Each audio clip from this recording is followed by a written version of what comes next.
A few months ago, this company KUXIU released a unique magnetic charger for the iPad.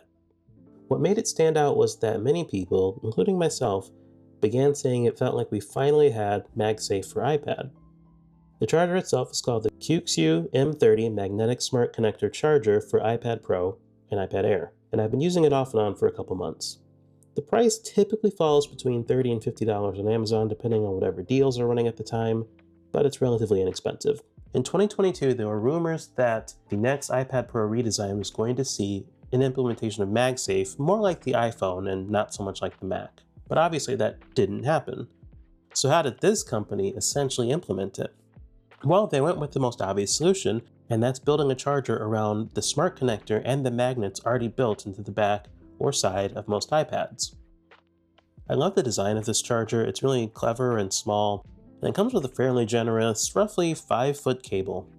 The color of the charger itself appears to be space gray, but I don't have any space gray iPads anymore, so I can't do a comparison. And of course, Apple changed what space gray meant pretty much every year, so probably won't be an exact match either way.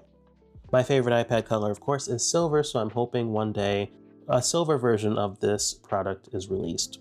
On the other side of the connector, there's a rubberized material along with 3 contacts that will connect to the smart connector on your iPad. Once you get them lined up correctly, the magnetic connection feels solid. It takes slightly more than a gentle pull to remove the connector once it's attached.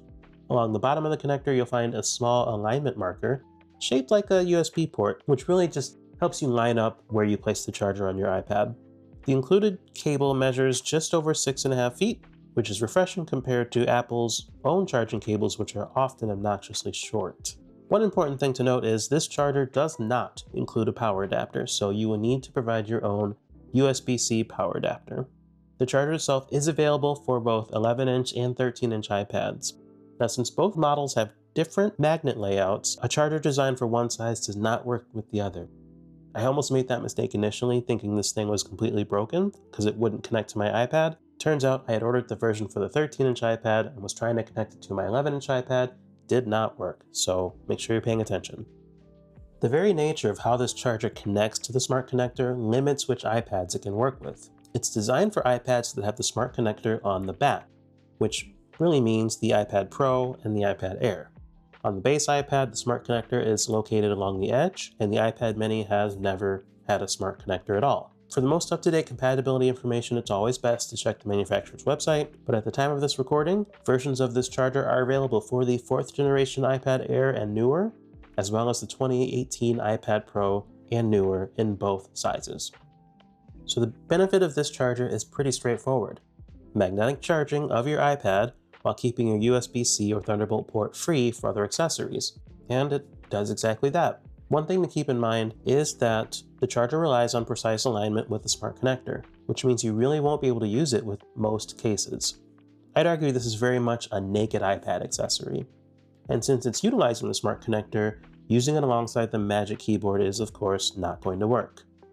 Now, I don't have any professional equipment for measuring power draw, but KUXIU claims this charger supports fast charging up to 35 watts. The company recommends using a USB adapter that supports USB power delivery rated at least 30 watts for best results. To test this, I plugged this into my Anker power bank, which has one of those screens on it that tells you how much power is being drawn, to test the real-time output for this charger. With my M5 iPad Pro at around 30% battery, I connected the M30 charger to the power bank. The maximum power draw I observed was about 37 watts. For comparison purposes, I then tested wired charging with that same iPad, using a Thunderbolt cable connected directly to the iPad Pro's Thunderbolt port. There, I saw a peak draw of about 57 watts. Now, that might be a bigger difference than you'd expect, but keep in mind the M5 iPad Pro is the first iPad to officially support fast charging. So the results are pretty much what you'd expect. Wired charging remains the fastest and most efficient option, but the M30 charger is no slouch when it comes to charging your iPad relatively fast. So what's good about this charger is it does exactly what it says it's going to do. It lets you charge your iPad while keeping your USB port free. So say you're working on a Final Cut project and you want to work directly off a drive, well, you can have your drive plugged in while your iPad charges.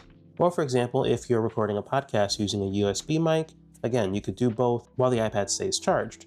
And this is without using the Magic Keyboard, which to this point was probably the best way to accomplish that.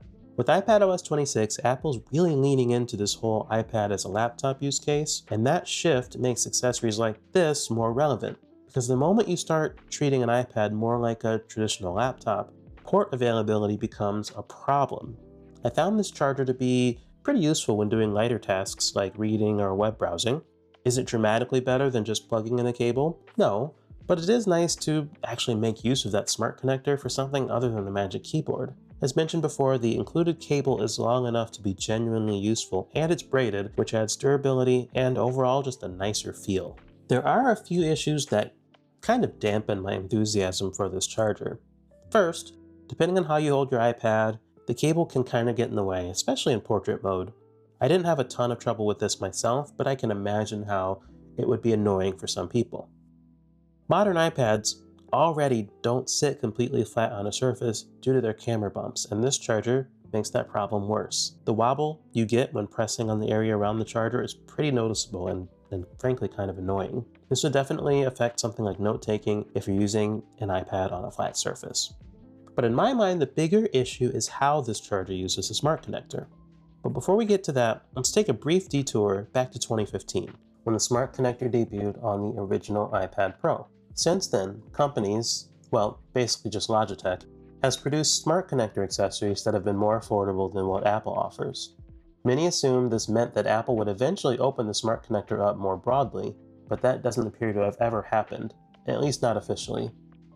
So how does this charger interface with the smart connector? Well, I'm not 100% sure, but generally when I connect this charger, the iPad thinks that a keyboard's connected. So I'm guessing it's somehow masquerading itself as a keyboard. That's strange, but it's also a real problem because it prevents the on-screen keyboard from appearing, at least by default. That makes doing a lot of everyday tasks unnecessarily frustrating. And to be clear, this isn't the only accessory I've encountered that behaves this way. I've seen some third-party styluses that do the same thing. Whenever I see products like this relying on hacky workarounds, I can't help but wonder how long it'll be before a random iPadOS update breaks compatibility entirely. And call me old-fashioned, but for something as important as a charger, I don't want any workarounds or hacks or anything non-standard. Chargers should work by the book. The takeaway here really is that this charger's limitations highlight a bigger issue. Apple needs to either provide a cost-effective way for companies beyond Logitech to make smart connector accessories, or they need to just bring iPhone MagSafe to a future iPad. I don't think the M30 charger is a bad idea. In some scenarios, it's genuinely useful. I just wish it didn't have to rely on hacks to work. I'd recommend the M30 charger if you regularly run your iPad docked or plugged into peripherals and value keeping your USB-C port free. Just keep in mind that you may want a hardware keyboard while using it, and of course, depending on the accessory you're using, like a magnetic stand, the smart connector may be blocked anyway and you may not be able to make use of this. For everyone else, a simple cable remains easier, cheaper, and less fragile from a long-term software compatibility standpoint. That's going to do it for this review. If you made it to the end of the video, thank you. I appreciate you and your time.